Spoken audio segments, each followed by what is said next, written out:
Welcome back, everyone, to another edition of Insightful Principles. Today, I have on a frequent appearance with my guy, Rosco No E. We're going to kind of just have, a good discussion here with you all, kind of just giving you an update of just the state of the crypto industry, with everything happening right now with FTX, a lot of different fallouts we've seen with other centralized exchanges. I think it's important to kind of just keep the long-term perspective and kind of looking at the use cases with a lot of this technology and how still long-term it does have its value within the real world. But welcome, Rosco. I'm glad that you're here on the show today. Hey, I appreciate you, bro. It's good to be back. I know it's been a whole nother, been a minute since I've been on, man, but I'm always excited to talk about just everything with you, man, especially when it comes to finance and just life, bro. So I'm happy to be back on the show, man. You still killing it.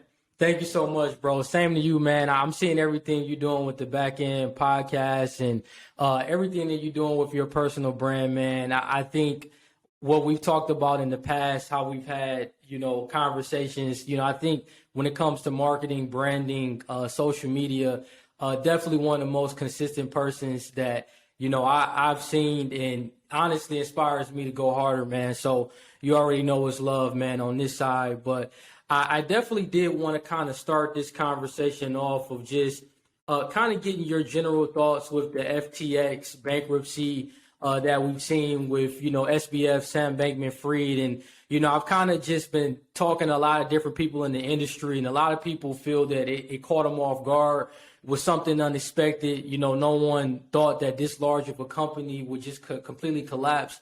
But what were some of your initial reactions, man, when you seen the whole collapse with FTX?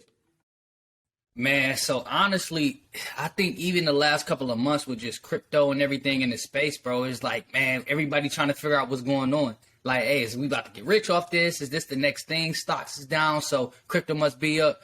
And when I saw the story, man, I just said, see, I like to be real about stuff.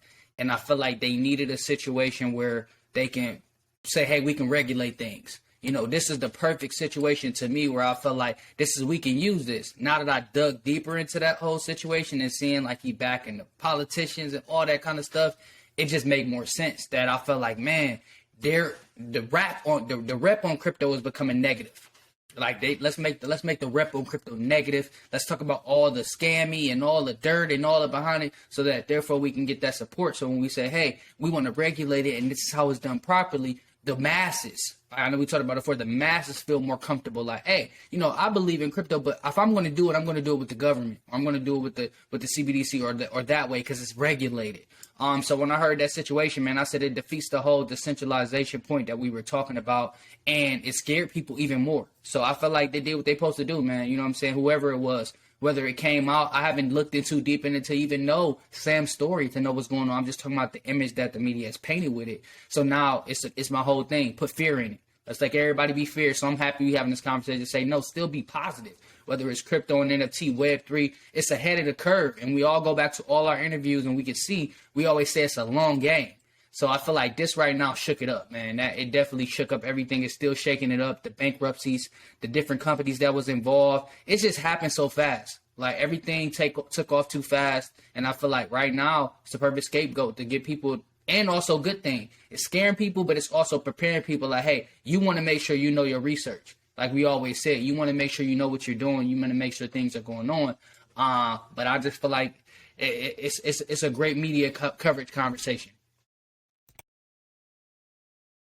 Yeah, I agree. I think the speed of the collapse is one thing I've been hearing frequently from everybody, is that it happened so fast, and a lot of people feel that there were often connections as early as the year with the Terra Luna collapse, with Three Arrows Capital, and how when they actually were bailing out a lot of these companies like BlockFi and Voyager, they were actually having insolvency issues at that point. So, I think that it's still a lot to be determined. They just had their hearing more recently in the last week or so. So we still are, trying to figure all of this out as we're kind of learning about it on a day-to-day basis. But let's talk about the importance of decentralization, because, I think oftentimes when I talk about people educating themselves about blockchain, understanding how this whole structure of why Bitcoin came into existence out of the 2008 financial crisis was because we were trying to get away from the traditional finance system. And I think oftentimes when we have, whether you're looking at FTX, Celsius, Voyager, Genesis, any of these major centralized exchanges, they almost are implementing some of the same tactics that we're seeing in the commercial banking system. So I'm not surprised when I see these collapses, because it brings us back to the foundation of why we're in this game, is to separate from the banks and have a separation of money and state, and have self-sovereignty over your money, where you don't have anyone controlling or dictating your financial decisions. So kind of talk to me a little bit more about decentralization and how a lot of these collapses have kind of brought us back to that exact term. Nah, good point, man. Like and that was the thing that had everybody in this space excited, was the decentralization aspect. Like, and everyone that doesn't know that, just being like, it's not the normal form of centralized banking, like the JP Morgans and the Chases, of course, JP Morgan Chase and the Citizens and all of the normal banks that we know traditionally. Everybody know you have to go to that bank, you got to set up an account, talk with a bank teller, get your account set up as a checking or a savings account, or whatever the case may be, build a relationship with the bank, then you can apply for credit. Like, it's just that whole process of how it's been built on. So with decentralization coming in, where, you can manage and dictate your own expending and your own leverage. And I think the beautiful thing about decentralization that I love was the APYs.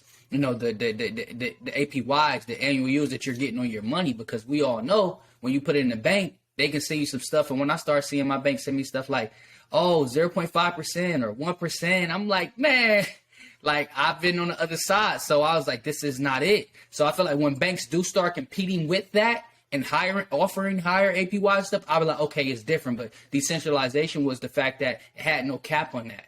That really became sexy to people. Like, I can turn my $100 and just hold it here and stake it, or, farm it for this long, and it can grow 10 times what I would have got by having it for a bank for a year. That's what the whole competition was. And I feel like that's what was killing the traditional banking from this. But again, man, I just think it's the freedom. I think the decentralization offered the freedom, and it allowed people to really see their money grow like it used to. You know what I'm saying? When that compound interest is talking about. And I just feel like right now it's not doing that. Everybody knows you put, even to the point where banks, and I'm not shaming banks, but I saw videos where people with a lot of money try to go to a bank and they can only take out a certain amount. You can't even take out your full amount in the bank, or people freezing your money. It's just so many different things, man, that, goes on with it. But decentralization, I think the sexy part of it, and when it was at its prime and just as it's building, is the freedom, the flexibility, and the opportunity to be able to say, you know what, I can determine how I want my money to grow. Using different platforms. So I think that is the aspect of why decentralization was a lot more sexy for people and a lot more appealing, because it's the investment growing faster, sometimes doubling or tripling what you normally get, and you can control it. You can move it around and you can put it in different things. You can diversify your portfolio. So I think that's what I enjoyed the most of it, and why a lot of people were attracted to it. Yeah, no, I definitely think decentralization, it's one of the important aspects of, why we should be invested, in this technology, just because of it doesn't allow you to have an issuer on your money. It's more of, you're able to kind of make your own decisions, and you are essentially your own bank. But I do think some of the challenges that I've been noticing when you look at more of a Bitcoin-based exchange, or if you look at more of a crypto exchange, is that with these crypto exchanges, I feel like a lot of the fallouts that we've seen this year, I hate to say it, but I feel like some of it has been from a result of some of the yield farming protocols, just for the simple fact that we had a lot of issues this year. For example, when we look at Terra Luna that collapsed this year, they had a lot of exposure in an anchor protocol that was giving people a 20% yield.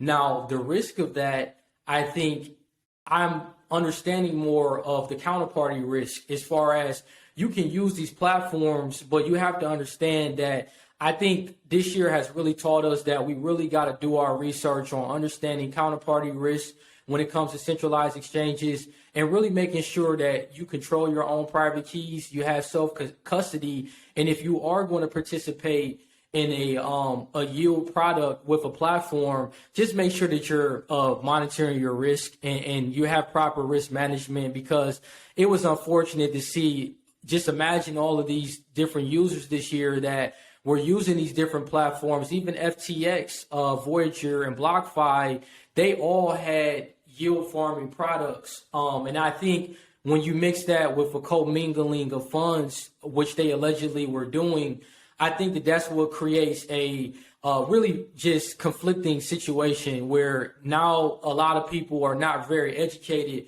on, sometimes these platforms are not as decentralized. So I think really just getting back to the importance of decentralization and making sure that you're monitoring your counterparty risk is one thing that has taught me a lot this year with the fallouts. But I did want to kind of get your opinion on that. With all of the collapses and fallouts we've seen, has it given you a different appreciation of separating Bitcoin from crypto and really looking at just kind of owning your own self-custody and making sure that you're taking control of your privacy and security?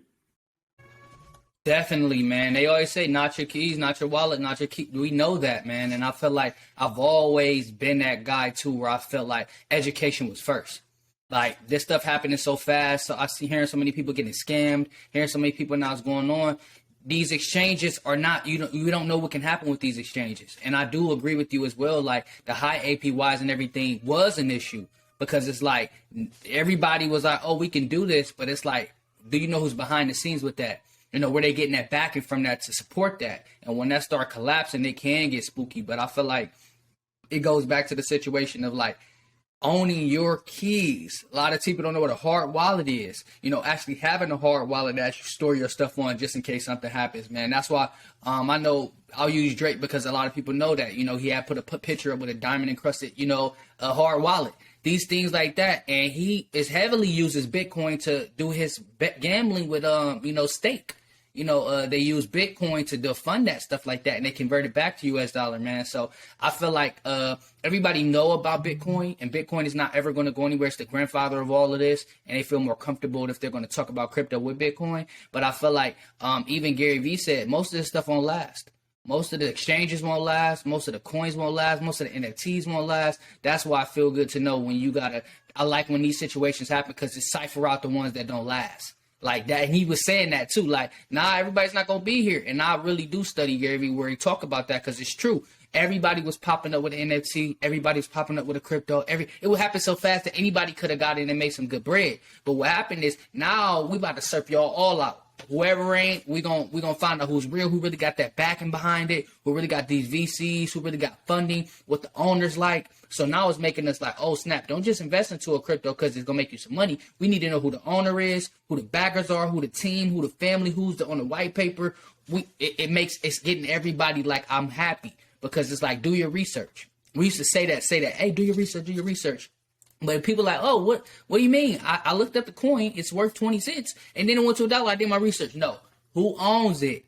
What exchange do it? What do they offer with APY? Who's backing it? Like Winklevoss and Gemini, all these things and these names. That's why I love when people have conversation and they mention a name. I'm going to go research that name. I'm going to go look it up and see what's going on. But I felt like it needed to happen. All of this stuff that's going on needed to happen. But Bitcoin still stands still, even though I know it's going to drop a little bit more. No matter what, this is the time where people have to think long term for real.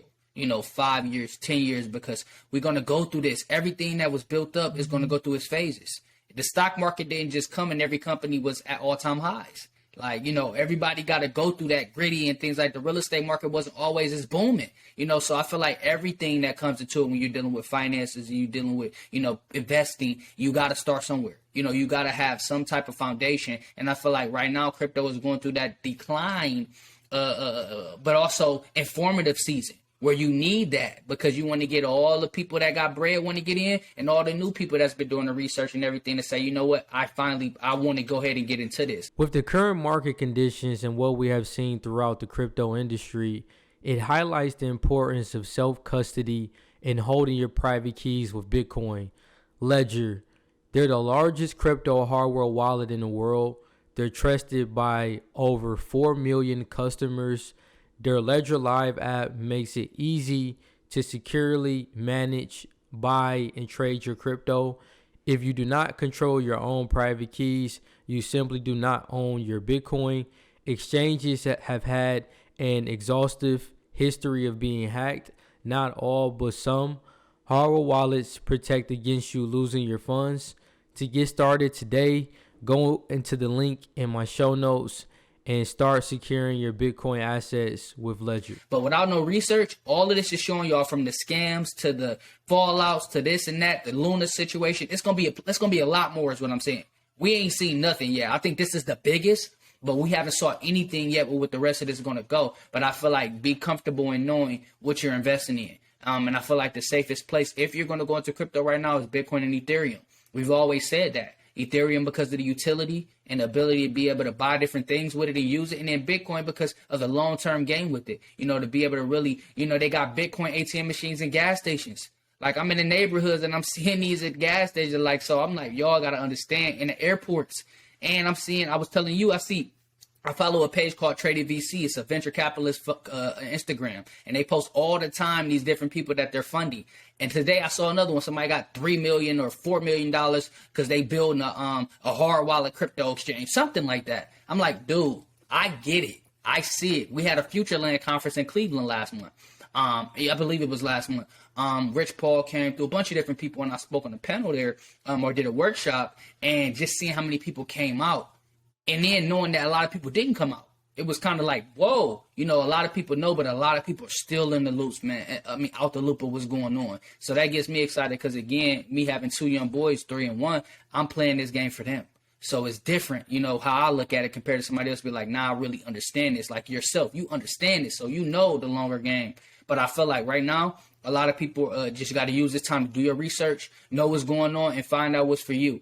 And I know it hurt too, because I think the basketball stadium or arena in Miami was the FTX arena. So yeah, so I see that getting taken off and everything. So it's just a lot of people that's becoming less and less hopeful in crypto. And it's becoming a thing where they like, you know, and they making the memes like a lot of cryptopreneurs and millionaires, you know, nowhere to be seen. I'm laughing too, because I'm like, you know, I think it's funny. But what better way to take everybody off than the media? You know, I got a media background, so I understand. Like, let's scare them. Let's make them know that this ain't it and things like that. Let's get all our eggs in the basket and do what we got to do. So therefore, when we make it more comfortable for the people, we already got in at the dead bottom. We didn't quadruple what we have going on. And we get a say-so to say, hey, look, you may want to do this one because you know about that FTX situation. So you may want to come over here. So I just feel like there's a lot of fear and greed going on right now. It definitely is a lot of fear and greed, and like you said, it's the media's job to scare people, and they're not going to tell you the real information. I love CNBC, but CNBC is going to give you the fluff, and they're going to praise crypto when it's doing well, and then when it completely falls, they're just going to bash it. They're going to talk about it, say, you know, Bitcoin doesn't look like a store of value anymore. So I just think it's a lot of FUD, but I think, like you said, Rosco, keeping that long-term perspective and knowing that, you know, just even with life, you know, you're going to have ups and downs, but it's about how you react in those moments. You know, I think, you know, Nipsey probably said, rest in peace to Nip, man, but he had something in the song where he basically said that, you know, a man is defined by how he reacts in any given circumstance. And I feel like a lot of situations that we're seeing right now within the stock market, with crypto, with real estate, the bond market, I don't care where you're looking, it's been tough. You know, everybody's portfolio has been down this year, including mine. But I think at the same time, we're looking at this 10 years, 20 years, you know, like in Roscoe's case, like you said, bro, your children, your wife, you're trying to leave something behind. And that's what I aspire to do as well, is, you know, really looking about passing down wealth generationally within my family. But, you know, I did kind of want to stick on that point that you talked about, how with like the recessions, whenever we have these collapses with the NFT market, You know, a lot of NFTs that were highly praised at the beginning of this year, some of those projects haven't been doing very well. And I think, like you said, this moment really shows where the value is at. So there has to be a washout period to see, okay, what are the valuable projects? And you look at someone like Gary Vee and V Friends, he understood that when he first started it, and he knew that it's just beyond a JPEG image, but it's more of kind of like what we talked about before, just the utility aspects. Then I wanted to get your perspective on, you know, whether it's yourself with having experiences, kind of creating your own NFT, or what you look for as valuable projects. What are some notable things that you pay attention to make sure that this is value and this is something worth, you know, paying attention to? Man, that's a great question. I love that question, man, because I feel like I was saying it before, but tell everybody, most people just buying NFTs based off of the money. They ain't caring about the art. Like, I've seen some of the craziest art, bro. I'm serious. It'd be terrible. Like, but they're buying it off the money. Oh, if I sell this little thing or this squiggly line, I can do this, which I get it. But I feel like when you're looking at art, if you think about traditional art, like fine art and things like that, and these Mona Lisas and things like that, you're looking at the simple fact that, do I actually like this? Do I actually like how it look? Would I hang it up in my house? So that's the first thing I think right now. Do you actually like the art? Like, for real? Like, can you actually see it? If you lose the money on it, will you be like, I still want to hang this up? Number two, who's behind the project? What's the white paper? When somebody say what's the white paper, are you actually done the research to know what they trying to do with it? Like, who run it? Who are the guys or the women that are on that board? You know, what do they represent? What's their story? So I look at that. Number two. Okay, I like the artwork. Okay, I like to own what they trying to do. I like the owner. I see what their story is. Then the utility. What can, as a holder, what am I getting by owning this? That's number three. Okay, so I get to come fly out to a conference, or, you know, I get this free or half off this clothes, or I get free access to this, or I get the relationships. Okay, those are my three I'm looking at. I'm looking at, do I like the actual art? I'm looking at, you know, who running it? I'm looking at, you know, what's the utility part of it? And then, of course, the community. Like, who else is a part of this? You know what I'm saying? I know with the Bored Ape Yacht Club, of course, you got Future and Steph Curry and all these other figure people that are part of it, which you're going to be like, oh, if I buy this, I get to become a part of this community of people too. So I look at all those four things, you know, the art itself, the, you know, the utility, who owns it, and the community.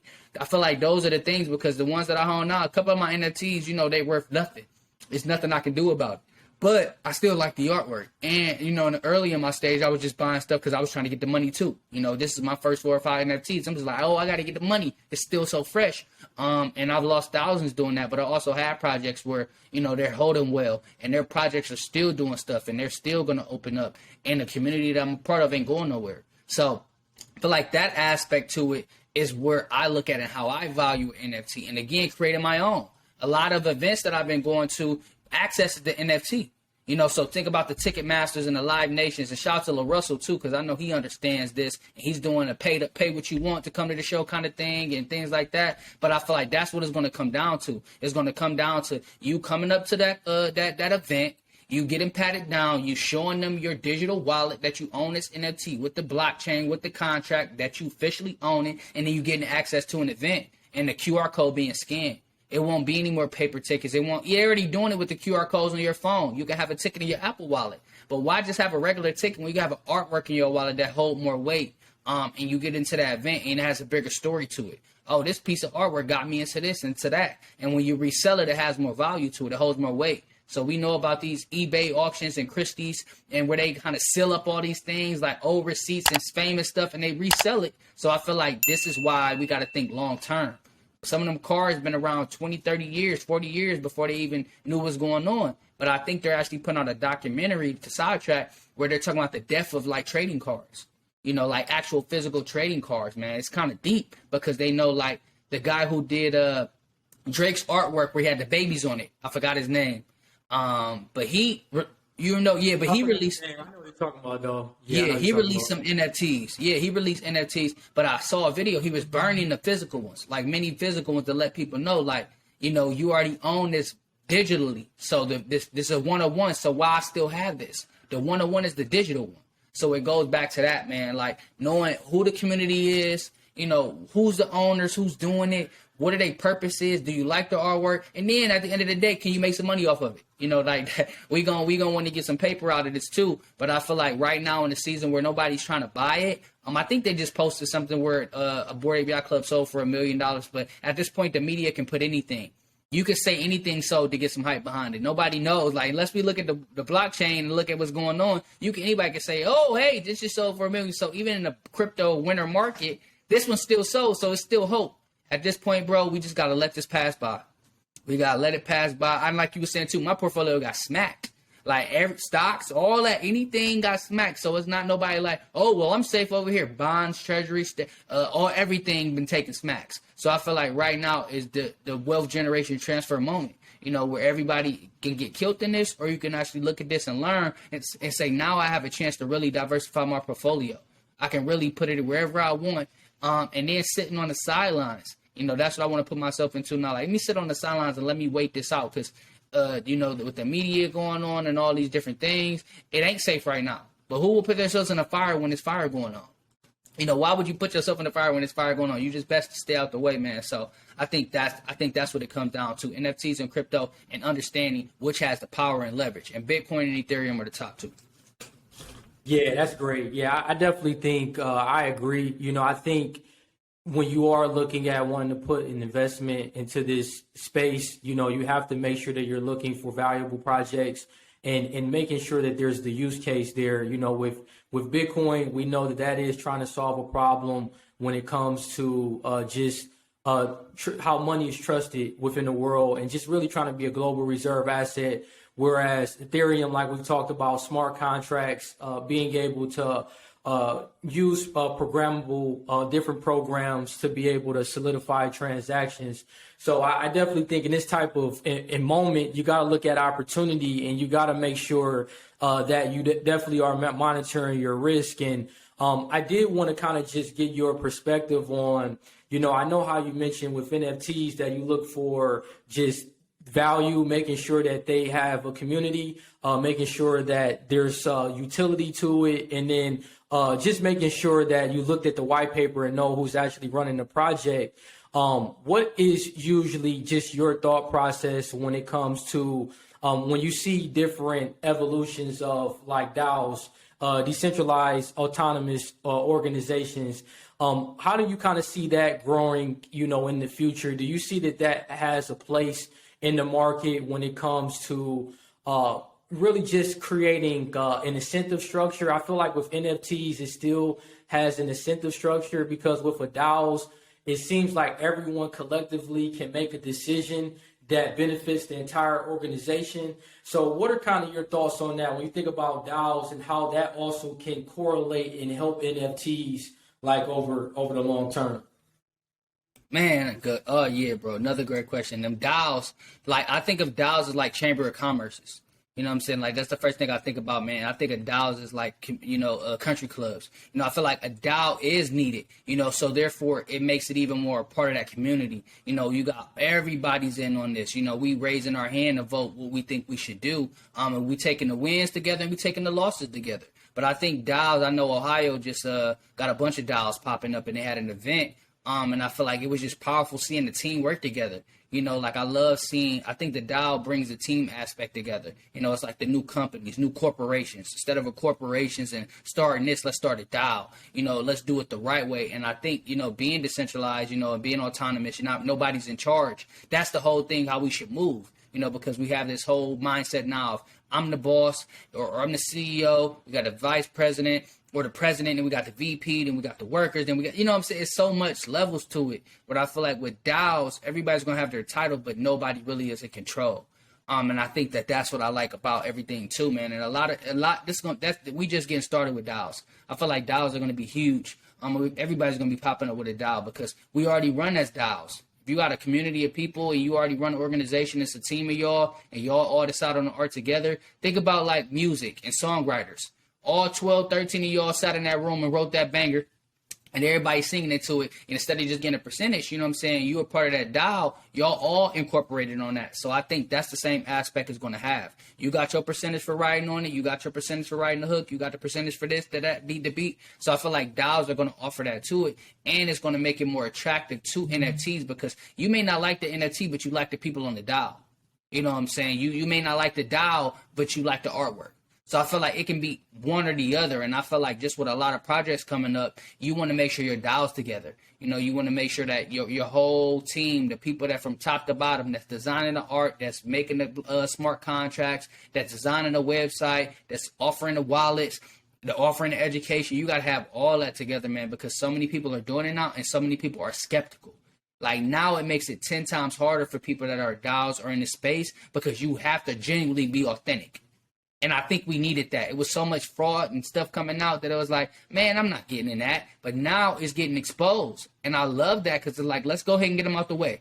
Let's get all this out the way so we can go ahead and get the real deal, and we can know what's going on to protect our people, because that's the end of the goal. The end goal is protect yourself, do your research, know what's going on, because technology works fast. And remember, this is all technology. And just like we were scared of computers and all the other stuff, you got to get with the program. And I feel like right now is the time to sit back and say, you know what, let me actually sit on the sidelines and research. Let me get with the program and not just let the media tell me what to do. You know what I'm saying? Let me do my own research, because we always let the media tell us what to do. That's just kind of the thing to do. But in this space, if you don't get in the game and get your feet wet, you're going to be hot. If you don't jump in that pool right now, you're going to be hot just sitting over there. You know what I'm saying? So if you in the shade waiting for the market and everything to come back, that's different. But if you just over there like, oh my God, I'm never going to get in that, you're losing out. Because this whole aspect of smart contract technology, and everybody that be saying something negative, they always say, I love blockchain technology though. Every time, it never fails. And I'm like, see, we up to something. Everybody's not going to like the whole thing. There's always going to be something they like and something they don't. And it just happens to be blockchain technology, the number one thing that needed. That smart contracts and blockchain technology is the most important thing. Let's stop talking about crypto and NFTs. Let's talk blockchain technology, smart contracts, and Web3.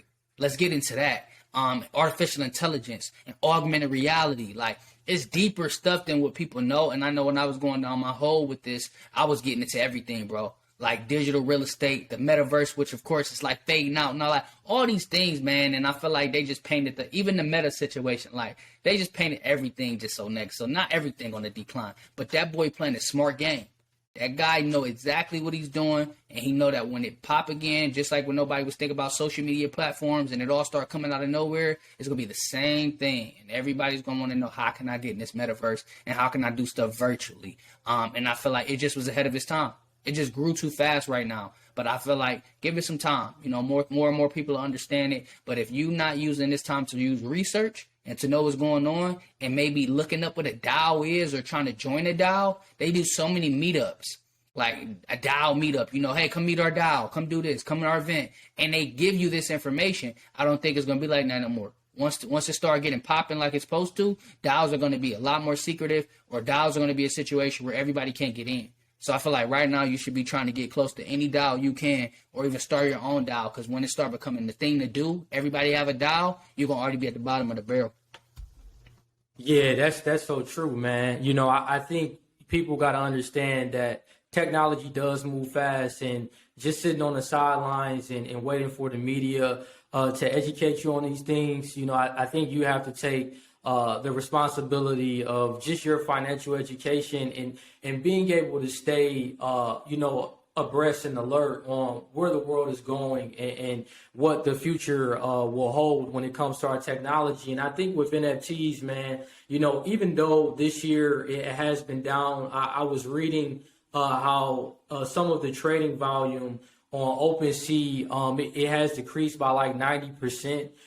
From its peak since January of this year. So they have been noticing, kind of like what we've been talking about, how, you know, there hasn't been as many people perhaps on the platform. But I think kind of like what we're talking about is this is bigger than just images or, you know, what the media tries to portray as far as it, you know, of course, there are a lot of scams within this industry, but there's still a lot of great use cases with actual great companies that are doing some positive things. And I think that you do got to stay educated and understand that blockchain technology, Web3, everything with cryptocurrency, that is the future. And, I did want to kind of just get your outlook. Like when you think about just the metaverse, have you been kind of looking into any things in particular that you really paying attention to? Or I know last time we talked, you was telling me about like the Oculus and how you was really kind of doing research with that whole entire thing. But what's kind of your outlook on like the metaverse? I know that hasn't been a sector that hasn't been doing too hot, but just similar, kind of like everything we've been talking about. But what's just kind of your outlook when you think about the metaverse for next year? Did you know that you can invest into Bitcoin through a tax shelter account known as an IRA? iTrust Capital allows their clients to invest in crypto through an individual retirement account or an IRA. IRAs are tax sheltered accounts, which means all your crypto trading is tax free and can even grow tax free over time. Clients have access to 24/7 investing anytime, any place. The best part is that it's totally free to open an account and there's no hidden fees. You don't need to pay any monthly subscription or membership fees either. With a new mobile app that allows clients to trade whenever they want, iTrust Capital has really earned its place in the market, being voted best crypto investment platform in the US. As a special tip for my viewers and listeners, if you open and fund an account, you will get a $100 funding bonus added to your account.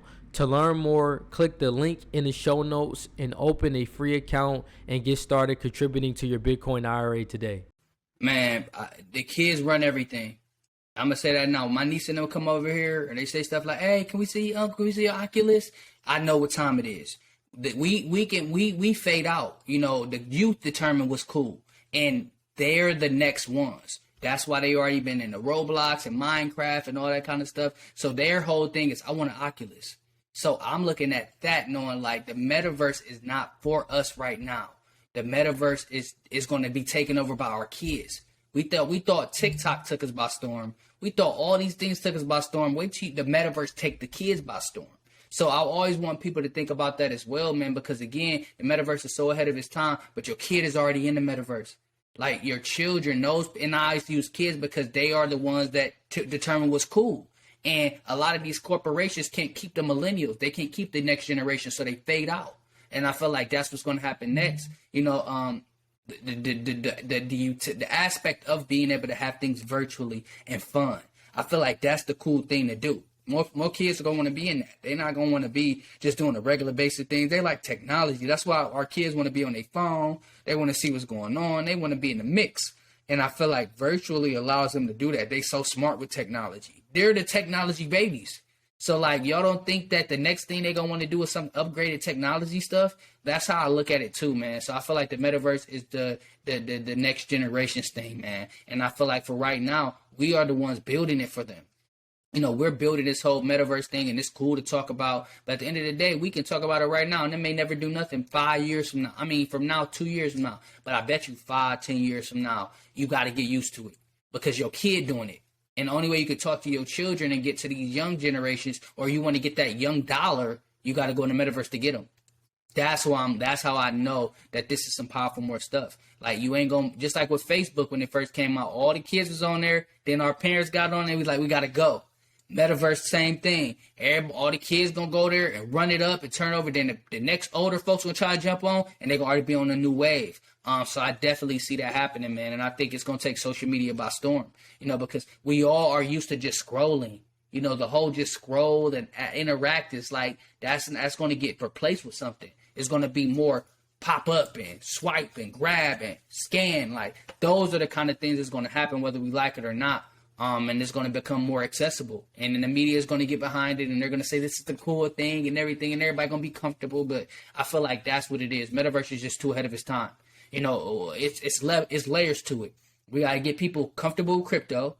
Then we got to get people, I believe in NFTs, or a lot of people. Then it's, okay, I understand this blockchain technology and this smart contract. Now hit me with the metaverse. You can't everybody was just throwing out everything, which is facts, but we got to baby step everybody. I feel like once we get to all the understanding and everything regulated, okay, teach me about this metaverse. And I think that's gonna be the deal breaker. That metaverse thing ties it all together. You can use crypto there. You can buy NFTs in there. You see the visual art. This is what blockchain technology. You can watch ads in there. But I just feel like that's gonna be the last layer to everything when we know that this is the real deal. But right now, it's too many other layers that got knocked. It's too much ice that got to be broken before we can even talk about the metaverse. Yeah, that's so true. Yeah, and I look at this as levels, like you said, man. And I think, this year has shown that the industry was moving a little too fast. At the beginning of this year, I mean, it definitely, with looking at where the market is at now, we were definitely at a market top, probably like the end of 2021. A lot of things were inflated, and that's just the way the markets work. Things have to come back down a little bit to normalize, and then you continue to keep seeing more higher highs, over a longer period of time with the market. And I think you hit on a very important point about how, with everything happening right now with this year, a lot of volatility, people have to become more comfortable of wanting to invest in this industry, and everything that has happened more recently with a lot of these crypto scams. It might have scared a lot of people off, unfortunately, but I think it goes back to the education. And I think you have to, research a lot of these different topics that we're talking about, whether it's, blockchain or looking at NFTs, understanding what the use cases are for blockchain technology, and what crypto, what value it will have in the marketplace. And I wanted to get your thoughts on, with everything this year that we've seen with the volatility, do you think, especially with what we've seen more recently with FTX, do you think that this is going to cause more people to want to move more to something more regulated? So I know you had talked about the CBDCs and how people may be a little wary of wanting to invest in crypto because it's looked at as it is an unregulated industry. But do you think that from a lot of the fallouts we've seen this year, it could create not only more regulation, but have more people like, well, now I want to use a centralized digital currency because I'm uncertain about all of the stuff that I'm seeing here, in the space? You just said it, literally. And that's how I visually see it. That's what I feel. I feel like the CBDC coin, when it becomes like that, and either other countries are going to do this as well, they're going to want to say, hey, man, this is that. I believe in crypto when I heard about it, but I was always scared because it was unregulated. But this is regulated and I can do this. Oh, sign me up. It's gonna be a floodbath of it. Like, just everybody signing up for it until they actually know what they just did. That's between me and you. When they actually I read that whole thing about what they're doing with it, and it's crazy. It ain't just like, it's a regulated crypto coin and by the government. No, you gotta really you don't even know what you're signing your stuff into. So I feel like no matter what's going on, and the fact that they even put that out to even want to regulate it, they believe in it too. Everybody got a little bit of Bitcoin here. I don't care what, nobody may not even say, the people that even say they don't, they know, like, I don't want to miss this jet. I'm going to just put a little bit, I'm going to park a little bit here just because I don't want to miss this jet. Just like imagine back then, it was like, man, I could buy into Apple and all these different computer things. I'm going to put a little bit in, but I ain't going to miss this jet compared to putting nothing. I watched too many documentaries of people like, man, I could have bought Apple at $10 and things like that. I didn't believe in it. And then 20 years later, that turned to millions. So I'm looking at it the same. It's just like I always tell people before, we can barely think about tomorrow. I mean, we barely worried about tomorrow. You think somebody can worry about a decade from now? So I get it. But yeah, man, I think that once they regulate something, everybody's going to be a lot more comfortable. And the media has done a good job of where they got people in that thing where they want regulation. So now it went from, no, we don't want regulation, keep it decentralized, this is our thing, to, oh, we need it regulated and we need it centralized because we're scared. So it's perfect, man. And I just got to laugh because I say they're strategic. Everything be chess with media. And everything really is when it comes to the crypto space as well. So all these pieces are in place together for a reason. They're putting all these pieces together and everything. And I feel like when they do regulate it and they get the coin, of course I'm going to research and everything, but you got to get the masses on it first. You got to get the masses to believe in that first. When you get the masses to believe in it and understand what's going on, you can have a lot more fun with taking advantage. You can have a lot more fun with people that don't know what's going on. They just like, oh, it's regulated, so I can do this, right? You don't even know what's going on. So I feel like that, and also the fact that it's going to be coins popping up every day from now on until the end of time. It's like tokens and crypto. It's like, it ain't going, no, it's not going anywhere. But knowing what you believe, what you research, what you invest in, what you feel passionate about, because again, it don't last. So where can you stake your stuff and put your foot in and say, you know, I'm putting my flag right here because I believe in what it's going to do. I know it's the real deal and everything. And it goes back to Bitcoin and Ethereum. And everything else going to come. But I think the technology aspect is what always keeps me attracted to all of this. The technology. Art technology, money technology, to be able to track stuff. It's gonna go deeper, man. But I think regulation is the final piece. Okay, it's gonna be like, oh, we're regulated now. Okay, what you should do this over here. Like now that we're regulated, come over here. Instead of like, oh, now that we're regulated, you can forget about all other stuff. Just come over here. This is our coin. And I feel like that's what's going to happen. And most people are going to have that first. And then it's going to intrigue other people to look at other stuff too. You know, but right now, nah, man, no regulation, no confidence, scams going on, all the negative stuff that's going to be pushed. Let's get it out the way. Let's go ahead and get it out the way. And they said, even when I did my Digital Wallet Gang song, I got so many records, but people are like, why you push that one? I said, I had to get that out in the universe. I had to get that out in the world because I know 5-10 years from now, that may be my biggest record ever. You know, for real. And I feel like that because I'm like, this is it's time. But I want people to know, like, dang, Rosco and Kid, they was already ahead of the game, man. They understood this early in the game. He even made a song about it. And that's why I'm going to laugh in the end. Right now, people may be like, hey, man, why you putting the song out? Crypto doing all this, and I love it because it still brings attention to it. But I say, y'all just don't know the long game. So that record is something I had to get out my system and push because I wanted people to know that, yeah, when you think of crypto, think of me. I ain't saying I'm just crypto king, but just know down the road, as we always being forward thinkers, be somebody that like, I remember he was saying about it. Because I'm going to laugh at people in a decade when me and you up and I'm be like, bruh, we was trying to tell y'all, I made a rap about it. Like, that's what I'm really going to hit people with in interviews. Like, I even made a rap about it and try to tell people. And I know music is how we relate to people. So I made a rap for my people that's hard and really like you can really bop to tell you about this education. And most people just still let it go over their head. So I feel like regulation is going to be next. Once the regulation is in play, get a lot more masses behind it, and then let's get out all the scams and all the fugazi stuff that's going on. And then once that's done, more and more people feel more comfortable with the technology. They use it a little bit, and that older generation, because I have a lot of clients that are a lot older that don't know nothing about this that I do consultations with, and they just so blown away by it. They don't even, just imagine them trying to learn how to work a smartphone. Now we trying to teach them about smart contracts. Like, come on, like they just got jiggy with the smartphone. So I definitely feel like once the masses, especially the older generation, gets behind it, it feels more comfortable. It'll be a whole different ballgame. Yeah, I agree too, man. And I think that, you know, with the regulation, you know, I want to see positive regulation as far as trying to prevent a lot of these centralized exchanges for just doing a lot of high leverage activities like we've seen with FTX, and making sure that there's barriers in place to make sure that they're not doing any commingling of funds, and maybe even having, I've talked about this more previously on my channel, but having more proof of reserves and proof of liabilities where you can go to an exchange, a crypto exchange, and you can clearly see, okay, this company stating that they have 5 million in reserves and they only have 1 million in liabilities. So that way, that helps people want to be comfortable to invest, and they can do thorough research and make sure that, okay, this company, this exchange shows that they have liquidity to be able to service their customers. So I think we have a long way to go. You know, the only thing that I push back heavy on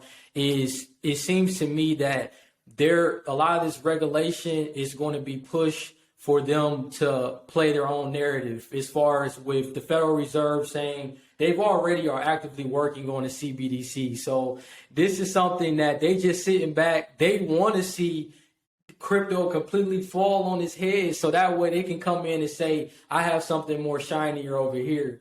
So I think that you got to be careful about that and understand that CBDCs is your privacy and your security is completely gone. Like, you are now giving up all of your authority for them to see all of your transactions, everything that you're doing with your money. they have close eyes on it. And let's say it can get even more crazier if you are following a certain agenda or you believe in a certain thing and that is against their narrative. They can cut your money on and off. And that's the challenge, with a CBDC. And I think a lot of people not educated on that. But I think at the same time, that's why we do what we do, with our brands and our platforms, is just trying to help people be able to develop a foundational level of knowledge where you can now be able to step in the game and actually play. And that's why I love talking with you, Rosco, because I feel like every time we have a conversation, it's forward thinking, it's about uplifting each other and uplifting the people in the audience. So, I definitely wanted to kind of close things out here on just kind of getting your just outlook on 2023. What are some things you're focusing on for the new year? I know there has been a lot of talks with it possibly, being a recession, or just seeing that we can have a significant downturn sometime within the next 2 years because of everything. And just kind of want to get your thought process on how you're, possibly preparing for that type of, seeing a different environment than what we're seeing now, and just kind of getting your general expectations for 2023. Man, if you're a podcast enthusiast like I am, you probably thought about making a podcast on your own. Creating a podcast is one of the best decisions I've made personally, but it definitely can feel overwhelming when trying to start one on your own. That's where Buzzsprout comes in. Their platform is hands down the easiest and the best way to launch, promote, and track a professional podcast. It's in fact so good that they have helped over 100,000 people launch their own podcast. Buzzsprout will get your show on every major podcast directory, such as Apple Podcasts, Spotify, Google Podcasts, and more within minutes of your recording. You also get a great looking podcast website, detailed analytics to see how people are listening to your podcast, and tools to promote your episodes as well. Plus, Buzzsprout publishes new blog posts, podcast episodes, and YouTube videos every week, so you can learn the ins and outs of podcasting from people that live it every day. To start your own podcast and to get a $20 Amazon gift card, follow the link in the show notes that lets Buzzsprout know that we sent you and help support our show. Buzzsprout, the easiest way to start a podcast. my guy, man. So yeah, man, even the fact that how fast this year flew by, man, and we about to be in 2023 in literally a couple of weeks. I just feel like, again, it goes back to sitting on the sidelines. You know what I'm saying? Just really like journaling and doing my research. You know what I'm saying? I'm just in that season of life right now where it's like, I really want to learn my techno analysis. I really want to know what's going on. I really want to just sit, because I've invested so much, bro, where I wore myself out. You know what I'm saying? I didn't put this and that trade, this and that one. So it's like, man, just sit on the sideline. You know what I'm saying? Figure out what's going on. Learn your format. Cut out unnecessary subscriptions, on your that we paying. Be smarter. Stop buying fast food. Cook some meals at the house. Like all that stuff that I want to do better. Just a better advantage over my money, in my investments, man. Like really just because, again, in 2021, everybody was lit. You know what I'm saying? Everybody was like, everything was money was just. Well, come on, man. That's why I was like, dang, if we can go back in time and we would just save some of that or put some of that or just put it to the side, it'd be different for a time like this, but we haven't saw anything yet. So how can we move forward with saving and putting things to the side for when that big boy hit? Everybody kept mentioning that R word, that recession word, and we saw a little taste of it.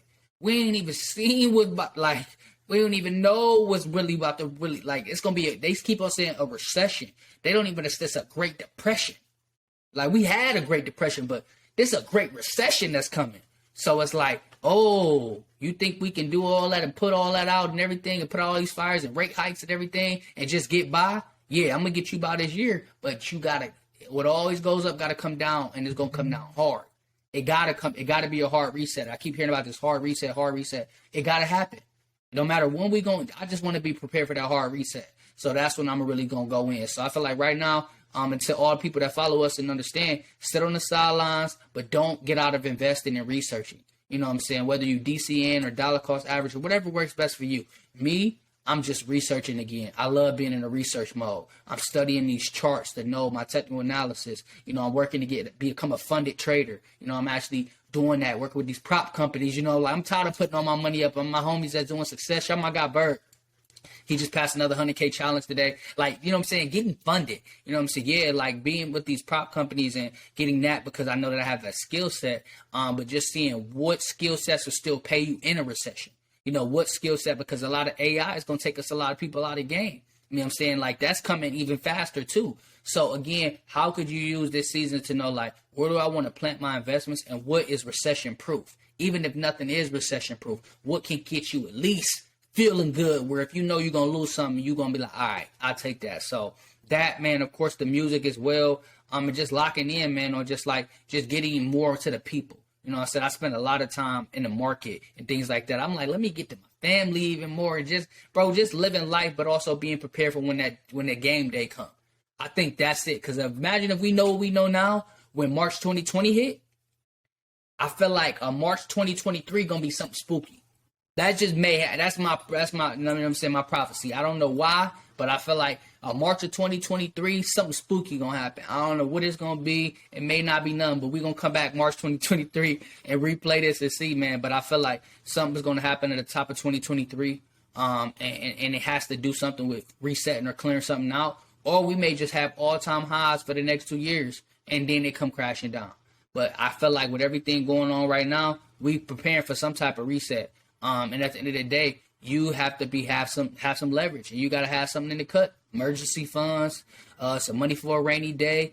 So that's kind of what the season I want to been in, man, because I done invested a lot, I done made a lot, I done lost a lot, I done been in the middle. But I feel like at the end of the day, the information I've gained, and I'll leave people with that. I feel like I love being the guy that can take all the L's when it comes to this, and take all the dubs because I can speak about it. I've always done that. Like, let me just take the L so I can be able to tell the story about it, because I can say this is what I did wrong and did right. But in this case right now, bro, stacking, man. Stacking and working and getting more involved with the community, educating my people on just preparing, and really just focusing on what I got going on in my life, man, and just building this and getting funded. So therefore, I can use OPM. I can use other people's money to fund my dreams and everything, because the market ain't getting no more bread out of me unless it's coming from somebody else. Facts. Hey, facts, bro. No, that's so true, man. It's definitely using other people's money, man. You got to understand how the game is played. And, I think with the funded trading, I actually have a friend that's doing something similar as well, where he's working with different prop trading firms, and he has to reach these different targets in order to get funded a certain amount of money. So I think, you absolutely said everything that I was thinking, man. I think in a recession, you got to definitely understand that have your financial house in order. So make sure that you do have an emergency fund in place, 3 to 6 months, keep your debt low, don't make too many unnecessary or large purchases. Like, budget, know what's coming in, what's going out, and cash flow. I can't say how important cash flow is, like not only personally with what you're doing in your career, if you're working a 9 to 5, but what other cash flow are you bringing in, whether it's any side hustles that you're doing or anything that you're doing. If you are a content creator, if you do have a brand, a product or service that you can offer to people, what are some ways that you can still bring in income when the economy is going down? And a lot of people have already said that we are already in a recession. When you look at this year, economic growth with the GDP, gross domestic product, has been down for 2 consecutive quarters.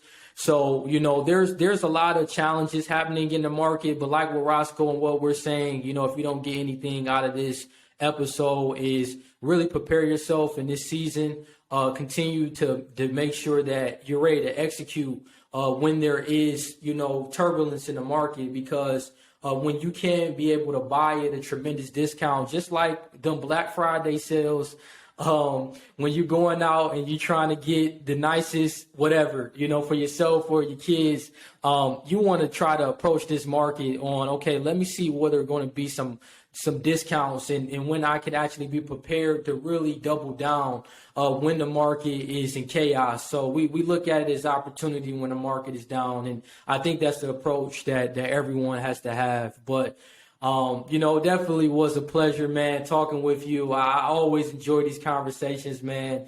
How can the people follow you, learn more about what you're doing, or any way they can kind of just connect and learn more about you as well? Appreciate you, my bro, for real. Every time we talk, it's always high level, man. So I'm on Instagram and everything. Twitter, Rosco _NOE, ROSCO NOE. My websites. Just go to my link tree. My Instagram, I have a link tree, has everything in there. My book, it has my YouTube. That's another thing too I meant to say. I've been going heavy on the YouTube, man. Like I had Wallow come talk to us in Cleveland, in July, and I just been locked in ever since then, man. Hey, So how was that, bro? How was that conversation with Wallow? What was the gem he dropped on you, bro? He told me pick up your phone and post in the discussion. You said your phone right there, use it. All right, I get it. That was it. Like, that's all I need to hear. And when you start to talk like that and he's showing you numbers of millions of dollars from his phone, it just changed your mindset to be like, man, corporations with all this bread are willing to give you millions of dollars if you could consistently post. And that's what really got my consistency up, because I'm like, man, I can be a consumer of this and just let it go and just be the scroller, or I can be the one people watching.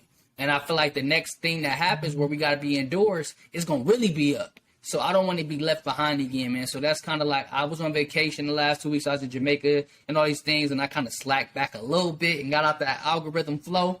But at the end of the day, I got to get back into it, because it's like, once you come out, it's a lot of hard work. People be like, bro, how you post so much? You got a family, you got kids, you got a job. Bruh, I don't know how. I be tired, man.